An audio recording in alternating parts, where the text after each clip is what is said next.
제가 세일즈 코칭을 정말 많이 하는데 그 중에 듣게 되는 하소연 중에 굉장히 많은 포션이 뭐냐면은 기업 영업할 때, B2B 세일즈 할 때 우리는 정말 열심히 하는데 성과가 안 나온다.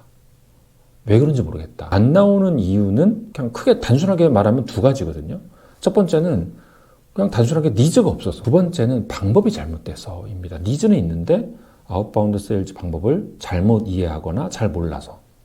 그러니까 뭐냐면은 제가 이제 어제도 어떤 회사 코칭을 하고 왔는데 그 회사가 심지어 세일즈 전담 직원을 2명이나 둬서 완전히 풀데이로 아웃바운드 세일즈에 2명이 투입되고 있습니다. 그래서 양도 많아요. 일주일에 아웃바운드 세일즈를 500건을 한다고 합니다. 500건. 우와, 대박이다. 이거 진짜 많은 거거든요. 500건? 너무 많은데? 저는 오히려 그렇게 생각했는데 아니나 다를까 그 500건은 그냥 이메일을 보내고 끝인 거예요. 오늘의 주제입니다. 아웃바운드 세일즈는요, 이메일만 보내서는 안 돼요. 간혹 이런 분들이 계세요. 아니, 되는데요? 주변에 둘러보면 이메일 마케팅이나 컨텐츠 마케팅으로도 충분히 B2B 세일즈 하던데요? 맞습니다. 있어요. 그 회사는 어디냐면 일반적으로 사스 기업이에요. 뭐 이를테면 슬랙이라든가 노션이라든가 구글 워크스페이스 이런 것들 있잖아요. 이런 서비스는 그건 구분하셔야 됩니다. 뭐냐면 특히 이제 글로벌 기업들이 많은데 이런 사스 서비스는 그 이름 자체가 소위 말해서 서비스의 그 UX, UI가 정말 잘 구성되어 있어서 그냥 기업 담당자가 그 회사 홈페이지에 접속해서 그냥 클릭 몇 번 해가지고 가격 선택하고 딱 하면은 그냥 그 자체로 내가 서비스를 받으면 되니까 온라인상에서 그것들은 거의 딱 떨어지는 서비스인 거예요. 그러니까 커스터마이즈가 거의 없는 거죠. 물론 있기도 있죠. 슬랙도 막 커스터마이즈를 한없이 할 수 있지만은 기본적으로 기능들을 우리가 딱 보면 이해가 되고 설명이 굳이 필요 없는 서비스들이 많다는 거죠. 근데 제가 말하는 B2B 영업은 대부분은 커스터마이즈가 들어갑니다. 그거는 B2B 세계에서 현실적으로 기업 고객 담당자를 직접 만나지 않으면 맞출 수가 없는 것들이 대부분이에요. 뭐 이를테면 복잡한 제조 설비라든가 고가의 뭐 컨설팅 서비스라든가 이런 서비스들은 그냥 사스 서비스와 다르게 엄청난 커스터마이즈가 들어갑니다. 고객의 니즈를 다 받아서 적용시켜야 되는 거예요.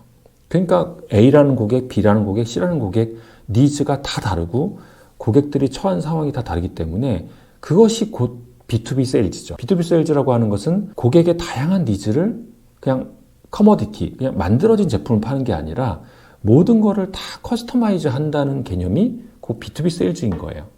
좀 전에 말씀드렸던 사스 서비스는 수많은 개발자들이 투입돼서 정교하게 만들어진 서비스이기 때문에 굳이 그렇게 할 필요가 없는 거죠. 제가 좀 과장해서 설명하자면 넷플릭스를 볼 때 우리가 무슨 설명을 받고 넷플릭스를 보는 게 아니잖아요. 그냥 거기에 서비스 된 대로 그냥 받는 거잖아요.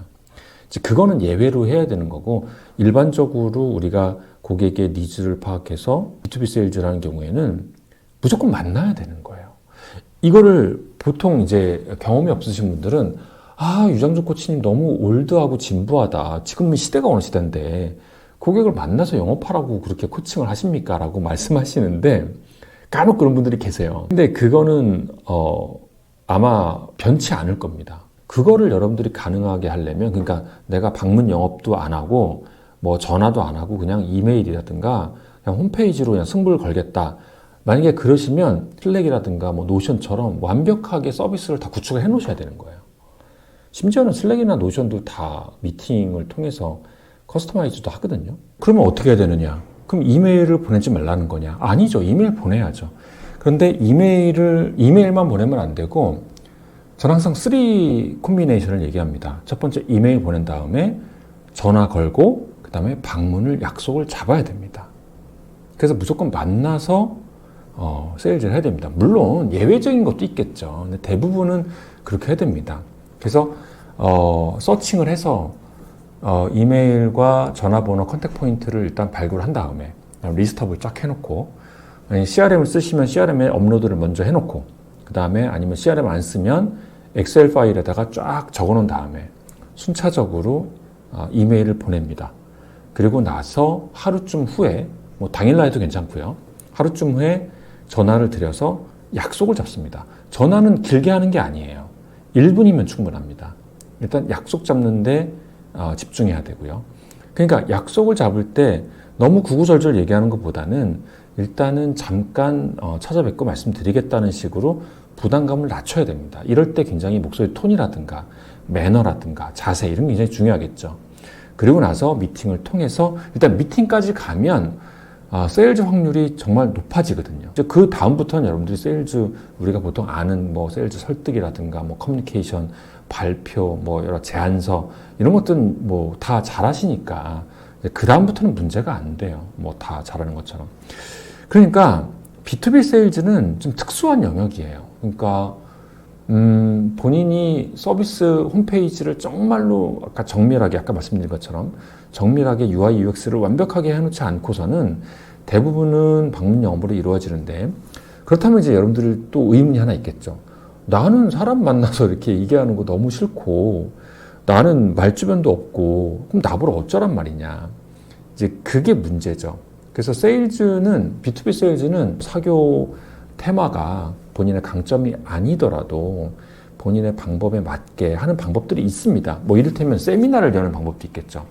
내가 각계전투로 일일이 사람들을 1대1로 만나는 게 너무 무안하고 부끄럽고 그런 사람들은 뭐 이를테면 온라인 줌으로 이제 웨비나 같은 걸 연다든가, 그러면 이제 사람들이 오게 되면은 거기에 있는 사람들을 대상으로 연락하는 거는 뭐 그렇게 어려운 일은 아닐 수 있잖아요. 그런 식으로 본인이 커뮤니케이션이라든가 사교성 테마가 좀 낮은 사람들은 그런 식으로 우회적인 방법을 통해서 세일즈하는 방법도 있어요.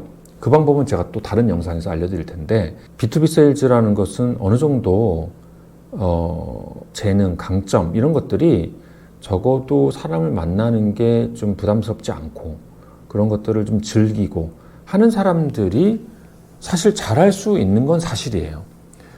물론 다시 한번 말씀드립니다. 그렇지 않은 사람들은 여러 가지 다른 방법을 쓰면 돼요. 아까 제가 말씀드렸던 뭐 인바운드 마케팅이라든가 컨텐트 마케팅, 세미나라든가 웨비나라든가 이런 방법들을 통해서 하는 방법이 있으니까 그런 방법을 쓰면 됩니다. 본인의 강점이 무엇인지를 일단 파악하는 게 중요합니다. 그래서 만약에 본인한테 그런 역량이 있다면 당연히 고객을 만나는 게 기본입니다. 아까 이제 말씀드린 그런 스타트업은 그냥 무조건 이메일만 보냈는데 왜 안 돼요? 이거는 맞지 않는 질문이라는 거죠. 질문이 맞지 않는 질문은 없죠. 그런 질문을 할 수 있는데 이제 그것들은 방법들이 좀 잘못된 거다라는 말씀을 드리는 겁니다. 그래서 오늘은 B2B 세일즈가 어려운 이유에 대해서 말씀을 드렸습니다. 다음에 또 더 좋은 영상으로 만나 뵙겠습니다.